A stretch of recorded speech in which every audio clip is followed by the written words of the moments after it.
नमस्कार, मैं हूं दीपक चौरसिया। रात के 9 बजने वाले हैं और खोज खबर में वक्त है खबर देने का और खबर लेने का।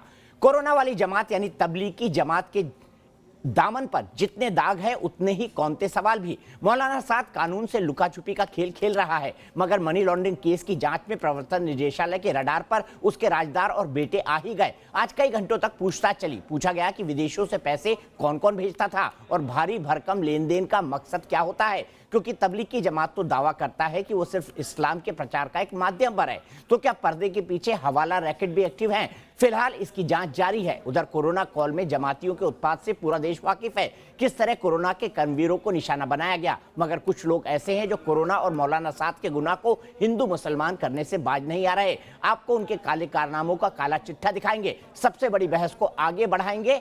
उससे पहले मैं अपडेट दिखाऊं, लेकिन उससे पहले बता दूं कि आज हमारे खास गेस्ट कौन कौन से हैं। मेरे साथ रमेश शिंदे जी हैं, प्रेसिडेंट हैं हिंदू जन जागृति समिति की, ये हमारे साथ जुड़ेंगे। इलियास शरीफुद्दीन साहब हैं, इस्लामिक स्कॉलर हैं, ये हमारे साथ जुड़ेंगे। Maulana Saeed ul Qadri, president Qadria international organisation के, ये हमारे साथ जुड़ेंगे। बिलाल खान, सोशल एक्टिविस्ट, ये हमारे साथ जुड़ेंगे। मुफ्ती वजाहत कासमी साहब, एक जाने माने इस्लामिक स्कॉलर है, वो जुड़ेंगे। और मेरे साथ नाजनीन अंसारी होंगी, ये नेशनल सदर है मुस्लिम महिला फाउंडेशन की। नए चेहरों को हम लेकर आए हैं क्योंकि बहस देश भर में चल रही है और बहस का दायरा हम और बढ़ाना चाहते हैं। लेकिन हम इस बहस को आगे बढ़ाएं उससे पहले देखते हैं आज का क्या है अपडेट। कैसे मौलाना साद घिर गए हैं सवालों के चक्रव्यूह में।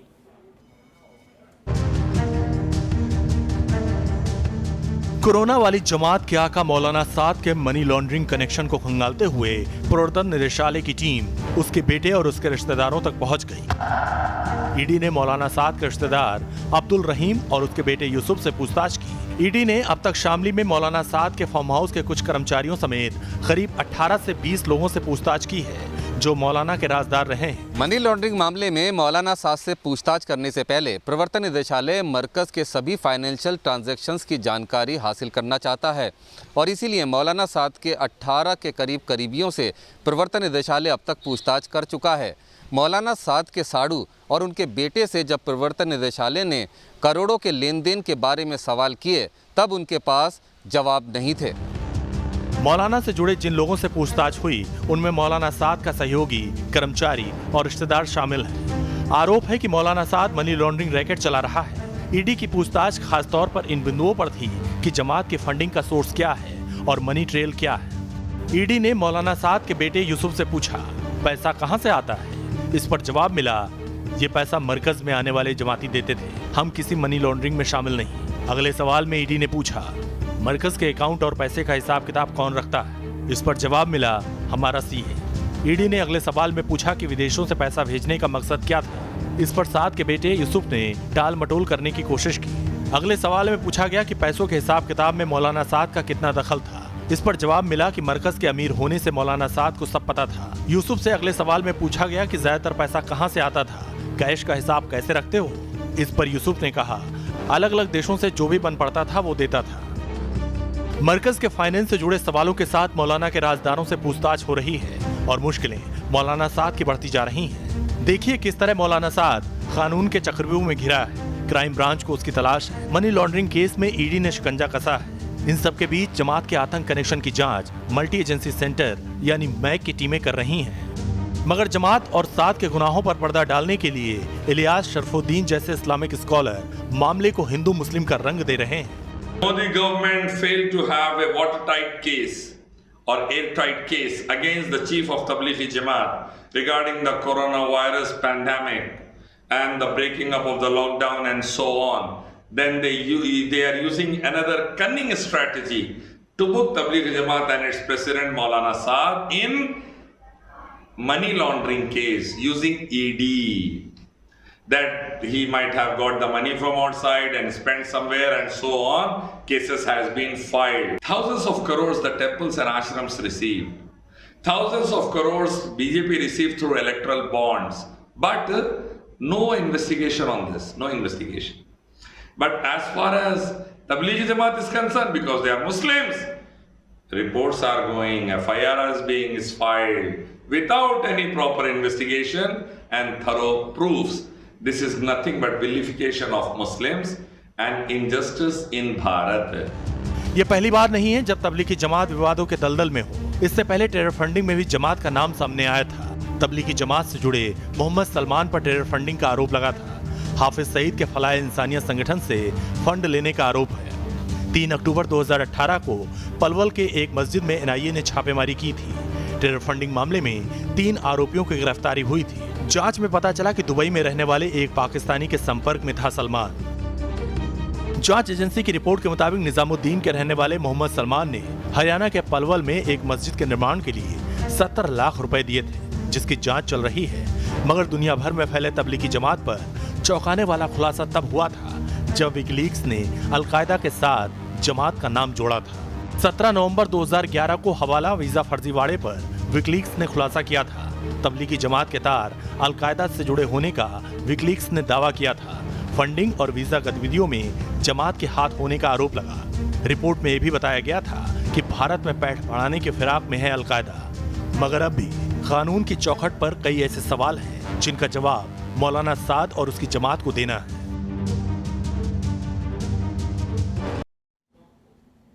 तो मेरे साथ बहस को आगे बढ़ाएंगे रमेश शिंदे जी, जो कि प्रेसिडेंट है हिंदू जन जागृति समिति के, इलियास शरीफुद्दीन साहब, जिनको आपने सुना वो कह रहे थे कि हिंदू मुसलमान बनाने के मामले को कोशिश हो रही है, मौलाना सईद उल कादरी जो कि प्रेसिडेंट है कादरिया इंटरनेशनल ऑर्गेनाइजेशन के, बिलाल खान जो कि एक सोशल एक्टिविस्ट है, मुफ्ती वजाहत कासमी जो कि एक इस्लामिक स्कॉलर है, नाजरीन अंसारी जो नेशनल सदर है मुस्लिम महिला फाउंडेशन की। इलियास भाई, सबसे पहले आपके पास आना चाहूंगा। बढ़िया इंग्लिश है आपकी, आपका जो एक्सेंट है बड़ा शानदार है, खालिस हिंदुस्तानी है, लेकिन ये आपको हिंदू मुसलमान, मौलाना को आप मुसलमान बताकर मुसलमानों की आड़ में उसके गुनाह और इंसानियत और मानवता के खिलाफ उसने जो काम किया है उसको बचाने की कोशिश इलियास भाई क्यों कर रहे हैं आप? चौरसिया, मैं इंडियन आर्मी नायक का बेटा हूं। देश की सिक्योरिटी के लिए सबसे ज्यादा फिक्रमंद रहता हूं और हिसाब बराबर लेना चाहिए। मौलाना साद हो या पीएम केयर फंड हो, जहां से भी पैसा आया और कहां गया बिल्कुल मालूम होना चाहिए और एक रुपए का हिसाब लेना चाहिए। बदकिस्मती ये है मौलाना साद की लाइफ के अंदर अगर कोई चीज गलत थी, 6 साल से मोदी और अमित शाह और राजनाथ सिंह का रूल है बीजेपी आरएसएस का, लेकिन उनके नाक के नीचे दिल्ली में ये सब हो रहा तो पता ही नहीं चला। नहीं, समय समय पे कार्रवाई हुई है। 2018 में सलमान को गिरफ्तार किया गया इलियास भाई। 2018 में हाफिज सईद के ऑर्गेनाइजेशन के टच में एक तबलीगी जमात के सलमान को गिरफ्तार किया गया। विकीलीक्स ने खुलासा किया कि इनके संबंध अलकायदा से, उसकी भी बाकायदा जांच चल रही है। इसीलिए इतने गड़े मुर्दे उखड़ रहे हैं और इसीलिए एक आदमी जिसने इंसानियत और मानवता के खिलाफ काम किया और वो व्यक्ति जो देश को बचा रहा है, उन दोनों का आप कंपैरिजन कर रहे हैं। यह आपकी मानसिकता को दर्शा रहा है कि इलियास काज़मी भाई, इलियास शराफुद्दीन भाई किधर जाना चाहते हैं। 2019 में अमेरिका ने वीएचपी बजरंग दल को आतंकवादी डिक्लेयर कर दिया। 2020 के अंदर यूएसआईआरएफ ने आरएसएस को ऊपर नजर रखी है कड़ी कि ये रिलीजियस फ्रीडम का गला घोट रही है और इसके लोग मासूमों को लिंचिंग में मारते हैं। साध्वी प्रज्ञा जैसी टेररिस्ट को मेंबर ऑफ पार्लियामेंट बनाते हैं और हिंदू वाहिनी जैसी टेररिस्ट ऑर्गेनाइजेशन को आरएसएस मदद करती है। प्राइम मिनिस्टर अपनी छत्र छाया में रखते हैं। सनातन संस्था के ऑफिस से बमा पकड़े जाते हैं। तो इंटरनेशनल कम्युनिटीज ने आरएसएस, बीएचपी, बजरंग दल पर भी शिकंजा रखा। बदकिस्मती से हमारी गवर्नमेंट उसको ऑस्ट्रिच के जैसा जमीन में मुंडी धंसा के खामोश बैठी हुई है, देख ही नहीं उधर। अरे साहब, इतने गलत हैं, इतने गलत है तो इलियास शराफुद्दीन को इनकी हरकतों को लेकर सीधे सुप्रीम कोर्ट में चले जाना चाहिए। आप तो बाबा साहब अंबेडकर को मानने वाले हैं ना, आप तो संविधान के मानने वाले हैं। इतने गलत हैं अगर विश्व हिंदू परिषद, बजरंग दल, आप सबूत लाइए, मैं आपके साथ मांग करूंगा कि इनको अंदर पहुंचाया जाए। चलिए इलियास शराफुद्दीन भाई, आज से इस मुहिम को शुरू करते हैं। जो गलत होगा उसको गलत कहेंगे। आप जाइए सुप्रीम कोर्ट, बोलिए बजरंग दल ने ये गलतियां की है। आप जाइए सुप्रीम कोर्ट, बोलिए प्रज्ञा ठाकुर की सदस्यता खत्म करिए। अगर वो हाँ कहेंगे मैं आपके साथ रहूंगा। बगैर कोई धार्मिक किताब के प्रूफ के, आर्कियोलॉजिकल सर्वे की रिपोर्ट के प्रूफ के, बगैर कोई सबूत के सुप्रीम कोर्ट मस्जिद की जगह मंदिर वालों को दे रहा। दर्द कहाँ हुआ है समझ आ रहा है। 33 लोगों को बाबू बजरंगी जैसे हरामी मारे गुजरात में, उनको सुप्रीम कोर्ट। इलियास भाई, दर्द कहाँ है समझ आ रहा है मुझे। इलियास भाई का दर्द ये नहीं है, इलियास भाई का दर्द मौलाना साहब नहीं है। अर्नब गोस्वामी के लिए 1 दिन में टाइम दे रहा। तो सुप्रीम कोर्ट भी आजकल बहुत ज्यादा घेरे में आ गया शक के दायरे में आ गया। 100 करोड़ हिंदुस्तानियों को। अरे भाई आपको जब किसी पे ही भरोसा नहीं, सुप्रीम कोर्ट से भी है। अरे इलियास शराफुद्दीन भाई, जब आपको सुप्रीम कोर्ट पे भरोसा नहीं, देश की चुनी हुई सरकार पर भरोसा नहीं, संविधान में लिखी हुई बातों का भरोसा नहीं, तो आप यहाँ क्या कर रहे हैं? अरे अब ये सब बदलने बैठे हुए यहाँ पर। जितने आतंकवादी पार्लियामेंट में घुस गए उनको लात मारने बैठे हुए, उनको वापस जेल पहुंचाने बैठे हुए। ठीक है। जहर फैल गया आरएसएस का। अरे जाइए, मैं तो जा रहा हूँ सुप्रीम कोर्ट जाइए। मैं बोलूंगा इलियास शराफुद्दीन या आतंकवादियों को निकालना चाहते हैं, इसके लिए क्राउड फंडिंग करी जाए। मैं तो आपके मदद के लिए खड़ा हूंगा इलियास भाई। अगर कुछ गलत होगा तो सबसे पहले दीपक चौरसिया गलत को गलत कहेगा। ईमानदारी पे आ जाओ, एक दिन मरना है। ऐसे हरकत करके नरक में मत जाओ। गोदी मीडिया, बीएनडी, इतने टाइटल मिल जा रहे तुम्हारे को, पूरा देश और दुनिया हंस रहा तुम लोगों पे। चलिए ठीक है, अभी मैं आपको बताऊंगा नफरत किसके मन है। मैं आपको इलियास भाई बोल रहा हूं। आप मुझे किन किन शब्दों से नवाज रहे हैं, पता लग रहा है कि दर्द कहां हो रहा है। नाज़रीन के पास जाऊंगा। नाज़रीन, इलियास भाई कह रहे हैं कि इस देश में सब कुछ खत्म हो चुका है, संविधान खत्म हो चुका है, लोकतंत्र खत्म हो चुका है। उनके हिसाब से टेररिस्ट जो हैं वो बैठे हुए हैं पार्लियामेंट के अंदर। तो फिर ये क्यों है यहाँ पर, बताइए ना। बोल रहे इसको ठीक करेंगे, कैसे करेंगे ठीक? वाकई कुछ ठीक करने की जरूरत है नाज़रीन, बताइए आप प्लीज। देखिए, मैं सबसे पहले इनकी बातों का जवाब दूंगी कि ये लोग पढ़े लिखे लोग होकर के जो समाज को गुमराह करने का, देश की मुसलमानों को गुमराह करने का काम करते हैं, वो ऐसे ही लोग हैं जो देश की मुसलमानों को गुमराह कर रहे हैं। और उनके तमाम जो 125 करोड़ के आबादी में जो तमाम मुसलमान हैं, 40 करोड़ मुसलमान हैं, उनके नाम पर ये खेल खेलते हैं। और जो छोटे छोटे मुसलमान हैं जो ठेला लगाते हैं, जो फल बेचते हैं, उन मुसलमानों को की रोजी रोटी खत्म करने का काम करते हैं। क्योंकि ये तबलीगी जमात के साथ खड़े हो जाते हैं और एक आम मुसलमान के साथ ये नहीं खड़े हो पाते हैं। और इनको ये दिखाई नहीं दे रहा है इतने दिनों से कि तबलीगी जमात के लोग किस तरह से, जहां पूरी दुनिया कोरोना वायरस जैसे संकट से जूझ रही है, वहां पर ये तबलीगी जमात के लोग जाकर के इस इलियास भाई एक के ऊपर ना बोले, हम स्काइप पे जुड़े हुए हैं। एक मिनट नाज़रीन प्लीज, एक के ऊपर ना बोले। नाज़रीन बोलिए आप, 30 सेकंड और। अस्पताल में जाकर के नर्सों के साथ छेड़खानी कर रहे हैं, डॉक्टर्स पे पत्थर बरसा रहे हैं, डॉक्टर्स को मार रहे हैं। अभी ये दिखाई नहीं दे रहा है। और ये कह रहे हैं कि बीजेपी, आरएसएस, बजरंग दल तमाम संगठनों को कह रहे हैं कि वो आतंकवादी घोषित हो चुके हैं। तो ये बताएं ना कि वो जाकर के क्या इस तरह की हरकत कर रहे हैं? क्या वो खुदा के नाम पर, अल्लाह के नाम पर लोगों को गुमराह कर रहे हैं? क्या भगवान के नाम पे उनको गुमराह कर रहे हैं? ये बताएं ना पहले। ये तो ये खुद बता नहीं पा रहे कि तबलीगी जमात के लोगों की फंडिंग कहां से हो रही है। उसको छुपाने के लिए, उसको ढकने के लिए ये तमाम कोशिशें कर रहे हैं। ये वहाबी जमात के लोग हैं जो नहीं चाहते कि कभी भी मुसलमान तबका आगे बढ़े। ये कभी नहीं चाहते। ये सिर्फ चाहते हैं कि अपनी सियासत चलती रहे, किसी तरह मुसलमानों को गुमराह करते रहे और हिंदुस्तान पे ये कब्जा कर सके, हिंदुस्तान को ये बांटने का काम करते हैं। ये अंतर्राष्ट्रीय साजिश के तहत ऐसे लोग काम करते हैं। ऐसे लोग ऐसे ही काम नहीं कर रहे हैं। और तबलीगी जमात के जो मौलाना साद हैं, उनकी पूरी फंडिंग की जांच होनी चाहिए और उनके ऊपर रासुका लगाई जानी चाहिए, उनके ऊपर राष्ट्रों को मुकदमा कायम करना चाहिए। ये क्यों नहीं खुल करके उनकी मुखालफत कर रहे हैं? ठीक है नाज़रीन, आपने अपनी बात कही। इलियास भाई मेरा एक सवाल है। इलियास भाई मेरा एक सवाल है। नाज़रीन एक मिनट। आपको नहीं इलियास भाई, कि वो किस तरह से डॉक्टर्स पे हमला कर रहे हैं, इलियास भाई, किस तरह से हमारे पुलिस वालों पे हमला कर रहे हैं, किस तरह से इलियास भाई हमला कर रहे हैं, किस तरह से नर्सों के साथ हमला कर रहे हैं, ये आपको दिखाई नहीं दे रहा है? नाज़रीन एक मिनट, सिर्फ एक मिनट। अरे इलियास भाई, इलियास भाई सुनिए ना, वो तो जेल में है बलात्कार के आरोप में, पता है आपको? जेल में है वो, जेल में बलात्कार के आरोप में जेल में है। सुनिए ना, जूस दिखाइए कौन सा पी रहे हैं। संविधान पे भरोसा है तो संविधान। अरे इलियास भाई, रमजान का पाक वक्त है, आप थोड़े बीएनडी शब्द का इस्तेमाल मत करिए, गोदी मीडिया मत बोलिए। अल्लाह ताला को क्या जवाब देंगे? ये तो बताइए जूस कौन सा पी रहे हैं, ये तो बताइए जूस कौन सा पी रहे हैं, दिखाइए ना मुझे, जूस तो दिखाइए, कौन सा पी रहे हैं। शैतान को शैतान बोलो, जानवर को जानवर बोलो, बदमाश को बदमाश बोलो, चोर को चोर बोलो, और चौकीदार चोर है। जिनमें अनंत आश्रम में नंगे होकर बच्चों का रेप कर रहे हैं, आज भी आजाद है जो बच्ची का रेप करे। अच्छा सुनो ना इलियास भाई, वो जूस तो दिखाओ प्लीज। अरे इलियास भाई, वो जूस तो दिखाओ, कौन सा पी रहे हो आप? जूस तो दिखाओ, मैं भी देखूं इलियास भाई क्या पी रहे हैं। विटामिन सी था, कभी घर पे आइए मैं पिला दूं। ना मैं तो आऊंगा, आपके घर पे आऊंगा, विटामिन सी भी खाऊंगा, कबाब भी खाऊंगा।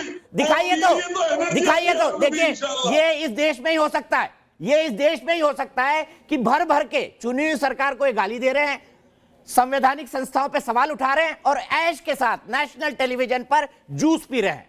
मुफ्ती वजाहत कासमी साहब, मोदी के जैसा पब्लिक के फंड के ऊपर दुनिया में नहीं फिर रहे आपके गुरु मोदी के जैसा प्रधानमंत्री है सर देश के, आपके प्रधानमंत्री है चुने हुए। आपका माल समझ के मेहुल चौधरी को माफ नहीं कर रही, क्या? मोदी को माफ नहीं अरे कर रही। रमजान का महीना है, रमजान का महीना है। देखिए, आप मुझे गाली दे दीजिए, देश के प्रधानमंत्री और चुने हुए गृह मंत्री को गाली मत दीजिए, शोभा नहीं देता आपको। मुफ्ती साहब क्या बोलेंगे इनकी सोच पर? रमजान के पाक महीने में किन किन शब्दों का उद्गार कर रहे हैं? चुने हुए प्रधानमंत्री, चुने हुए गृह मंत्री को गाली दे रहे हैं और शैतान को बता रहे हैं मौलाना साद को कि बड़ा नेक इंसान है, मुसलमान है, इसलिए फंसा दिया।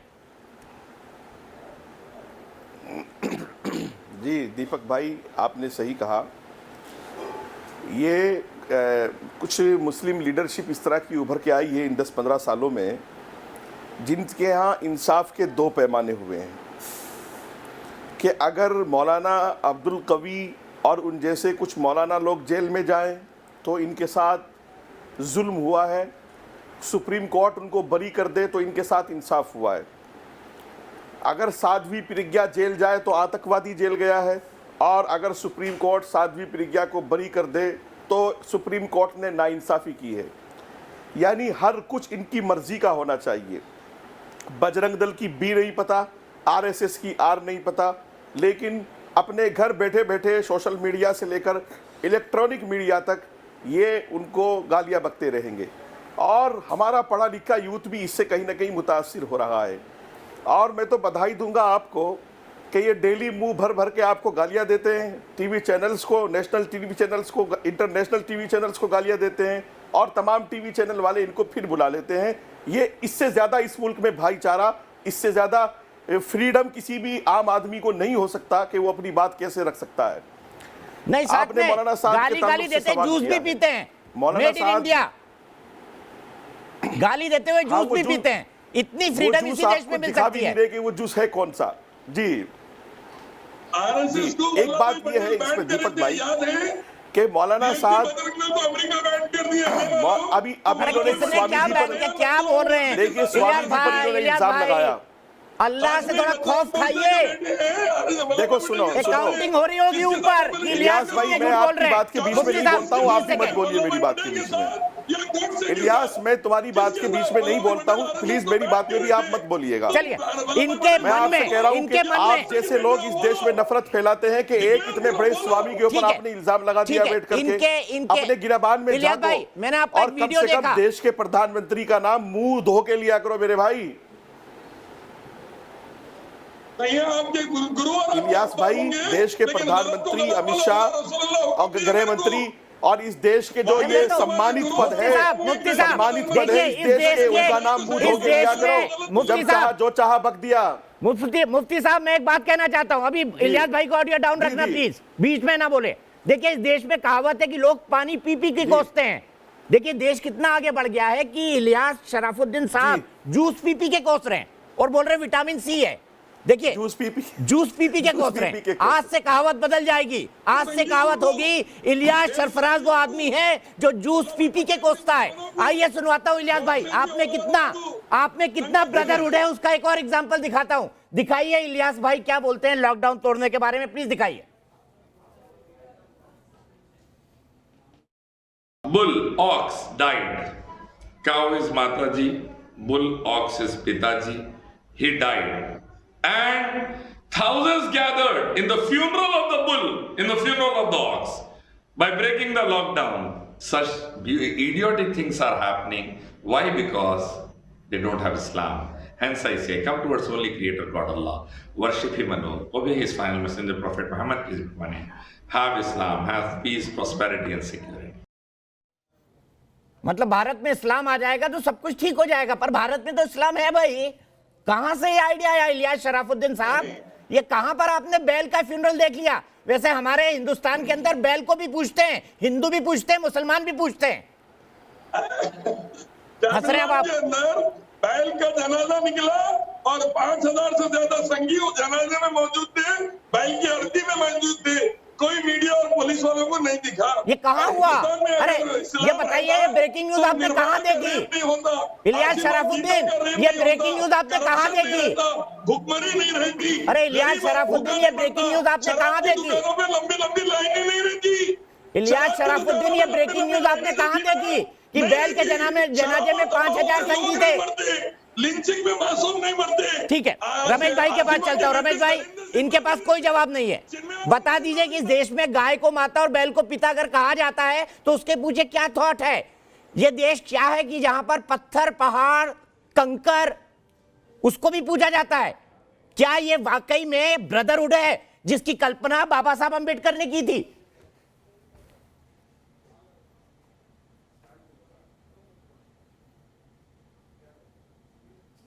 कहा जाए, मतलब जो इलियास शराफुद्दीन जो कह रहे हैं बहुत ही मतलब ऐसे कहा जाए कि निंदाजनक है। और देश में जो गोमाता को पूजा जाता है, आज हम देख रहे हैं कि हर घर में जिस प्रकार से गोमाता की पूजा होती है, या देश की अर्थव्यवस्था को लेकर के जो गोमाता के बारे में विषय है, तो उसको छोड़ करके ये कहीं अलग दिशा में जा रहे हैं। जो बात उन्होंने कही उसके बारे में मैं आपको सबसे पहले बताना चाहूंगा कि वो कह रहे हैं कि अमेरिका के अंदर बजरंग दल या हिंदू जन जागृति या सनातन संस्थाएं या आरएसएस, इनको टेररिस्ट कहा गया है। मेरा प्रश्न ये है कि क्या ये अमेरिका की बात के ऊपर विश्वास करते हैं? क्योंकि इन्हीं का कहना है कि अमेरिका से बड़ा तो टेररिस्ट कोई है ही नहीं। जो जाकिर नाइक भारत में था, वो आज किसके है? और ये बात मैं अमेरिका को यूनाइटेड नेशंस और यहाँ पर अमेरिका के रिपोर्ट के बारे में, अरे इलियास भाई खामोश हो जाइए, वरना मैं जाकिर नाइक के साथ आपकी बड़े दोस्ताना वाली तस्वीर दिखाऊंगा। कुछ नहीं कहा, आप मुझे बोलने दीजिए। आप बोलिए बोलिए, 30 सेकंड आपके रमेश भाई। तो अमेरिका के अंदर जो रिपोर्ट बनती है उसके बारे में इनको क्या के बारे में विश्वास है? यदि अमेरिका की रिपोर्ट को आपको लेना है तो अमेरिका ने पाकिस्तान के ऊपर कितनी पाबंदियां लगाई है। आज जितने सारे आतंकवाद के हमले हुए, आप फ्रांस में देखिए आतंकवाद के हमले हुए, जर्मनी में हमले हुए, अमेरिका में हमले हुए। क्या अमेरिका के अंदर बजरंग दल की, क्या पाकिस्तान में आतंकवाद की जो कार्रवाई होती है वहां पर बजरंग दल है? ऐसे कई सारी जगह पर पूरे देश में, पूरे विश्व में जो आतंक फैला हुआ है उसके बारे में बात करते हुए, ठीक है, मैं आऊंगा आपको एक स्टेटमेंट सुनाऊंगा। रमेश भाई बिल्कुल ठीक कह रहे हैं। मैंने कल इस बहस में स्टेटमेंट को दिखाया था और ये सवाल उठाया था, अल-कायदा, हिजबुल मुजाहिदीन, लश्कर तोयबा, जैश ए मोहम्मद, इन तमाम आतंकवादी, अंतरराष्ट्रीय आतंकवादी संगठन, अबू बकर अल बगदादी, उसका नाम मैं कैसे भूल सकता हूं, ये तमाम संगठन के मुखिया मुस्लिम क्यों हैं? क्यों जिहाद की बात होती है? क्यों ये कॉन्सेप्ट वहाबी कल्चर भारत में घर बनाते जा रहा है? इसके लिए एक बहुत उम्रदराज मुसलमान मौलवी की बाइट दिखाऊंगा। वो बता रहे हैं कि क्या हो रहा है असलियत में हिंदुस्तान के अंदर। ब्रेक के बाद